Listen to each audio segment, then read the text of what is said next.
Magandang araw, kabayan! Welcome back to Kabayan Connect, the podcast series brought to you by the Philippine Consulate General in Dubai.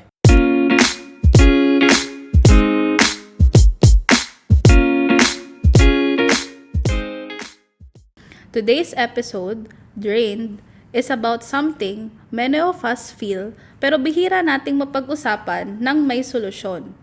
Burnout. Lalo na dito sa Dubai, kung saan ang hustle culture ay to the max. To the max yarn!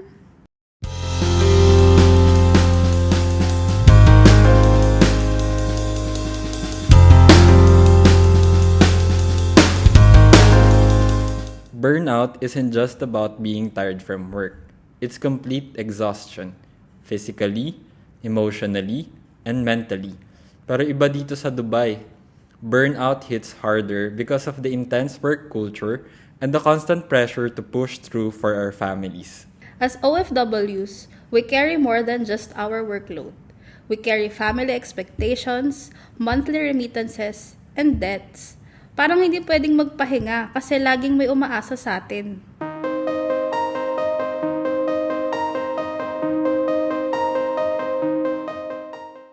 Joey, minsan ba feeling mo pagod na pagod ka kahit kakagising mo lang? Feeling numb or detached ka like you're running on autopilot? Or struggling with brain fog kahit ilang kape pa ang ininom mo? Naku, warning signs na yan. Burnout can also show up as sudden mood swings. Mainit ang ulo kahit sa malilit na bagay, or losing interest in things you used to love. Mismo Warren, burnout feels heavier in Dubai because the hustle culture here is relentless. The pressure to always perform is real. Work hard, play hard nga raw. Pero minsan, work hard lang, wala nang play. On top of that, there's this fear of losing our jobs. Kasi dito, kabuhayan ang nakasalalay. For many of us, it's not just about survival. It's about sending money back home. Yung iba nga, may mga extra jobs pa after work hours para lang masigurado na may pang tuition or pang bayad sa utang. That's why even when we're running on empty, we feel we can't afford to stop.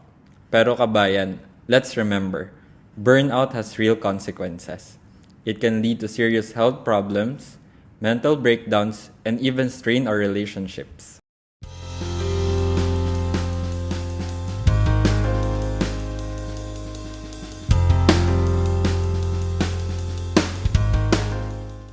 So how can we protect ourselves from burnout kahit sa isang lugar na laging nagmamadali? Pwede namang start with small steps. Even micro breaks like 5 minutes of deep breathing or stretching during work can help reset your energy. At kapag overwhelmed ka na, learn to say no. Kahit mahirap. Hindi lahat ng extra shift kailangan mong tanggapin kung makakasama na sa kalusugan mo.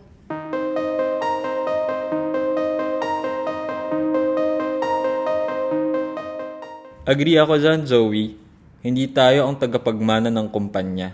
Limit your screen time, especially after work. Digital detox isn't just a trend. It's a lifeline. Weekends should be for rest, not doom scrolling. And most importantly, don't carry the burden alone. Be honest with your family. Sabihin kung pagod ka. They'd rather have you healthy than burned out. Find a support system. Sometimes a conversation with a fellow kabayan who understands what you're going through can make a world of difference.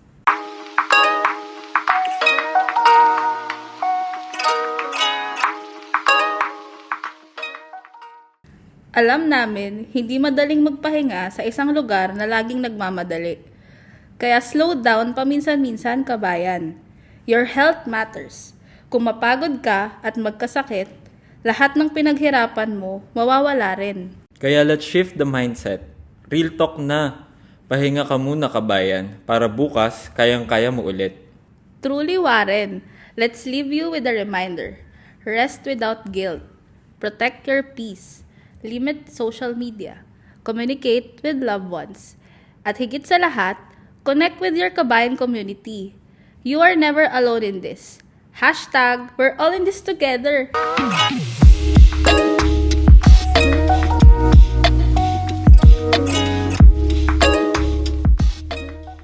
Kabayan, burnout is real, But so is your strength to rise again. Laban lang! At hindi ka nag-iisa. Let's support each other. Kaya, share this episode with your friends. Baka ito ang kailangan nilang marinig today. Ikaw kabayan, paano ka nagde-distress?